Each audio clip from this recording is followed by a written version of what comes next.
শুভ সন্ধ্যা বন্ধুরা, আশা করি সবাই ভালো আছেন।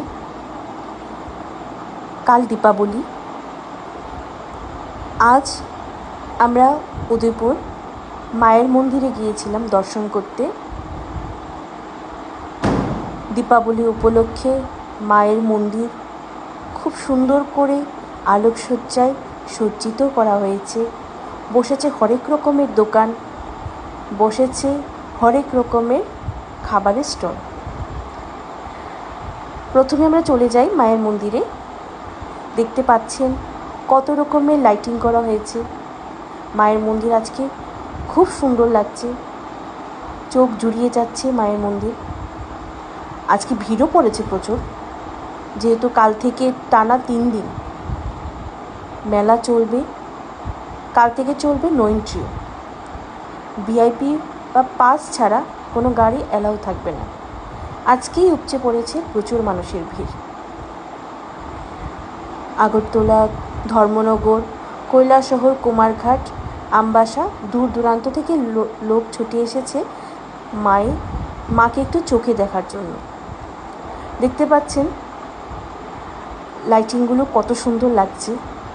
চারপাশটা একটু দেখে নিলাম, তারপর সোজা চলে গেলাম মায়ের এখানে। প্রচুর লোক মায়ের পুজোর জন্য লাইনে দাঁড়িয়ে আছেন, প্রচুর ভিড় ঠেলেই আমরাও মাকে একটু পুজো দিলাম। তখন রাত প্রায় 8টা বাজে, তখনও প্রায় ভিড় বেরিয়ে যাচ্ছে, লোক আসছে। মায়ের মন্দিরেও আরেক দিকে কাজ চলছে, ফুল দিয়ে মায়ের মন্দির খুব সুন্দর করে সাজানো হচ্ছে। মাকে আজ খুব সুন্দর করেই সাজিয়েছে। মায়ের সাজ দেখে চোখ এবং প্রাণ দুটোই জুড়িয়ে গেল। এই যে মায়ের মন্দিরে লাইটিং করা হয়েছে, খুব ভালো লাগছে দেখতে। ফুল দিয়ে এখনও কিছু জায়গা বাকি সাজানো, প্রচুর ফুল আনা হয়েছে যেগুলো আমরা দেখাবো। এবং মাকে ঘিরে যে গাছগুলো রয়েছে ওইগুলোতেও লাইটিং করা হয়েছে। দেখতে পাচ্ছেন বয়স্ক মানুষেরও এসছেন। এখানে চলছে আরতি। লোকেরা ধূপ ধুনো দিয়ে মায়ের কাছে মনস্কামনা করছে। আমিও করেছি, আমরা মনস্কামনা করেছি প্রত্যেকে যেন ভালো থাকে, সুস্থ থাকে, শারীরিক এবং মানসিকভাবে সুস্থ ও সবল থাকে। মায় বাবারা যেন ভালো থাকে, প্রত্যেকটা সন্তান যেন ভালো থাকে, দাদা দিদিরা যেন ভালো থাকে, শিশুরা যেন ফুটফুটে মনে ভালো থাকে। সকলে মায়ের আরতি করছে, মনস্কামনা করছে। ওখান থেকে আমরা চলে যাই মায়ের যে মন্দিরের কাজ চলছে। এই দেখুন কত সুন্দর সুন্দর ফুল আনা হয়েছে, যেগুলো লাগানো হবে।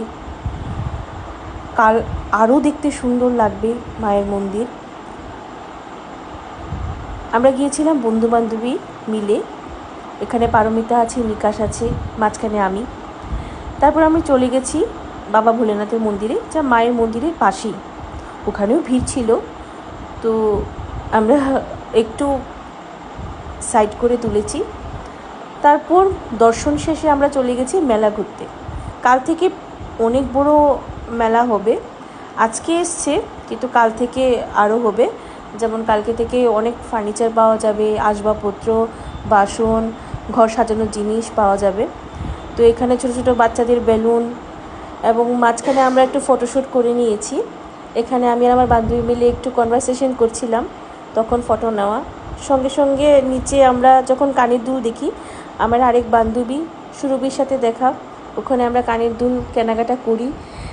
সবশেষে আমরা ফটো তুলি, ও এবং ওর হাজব্যান্ডের সাথে, এবং সবশেষে আমরা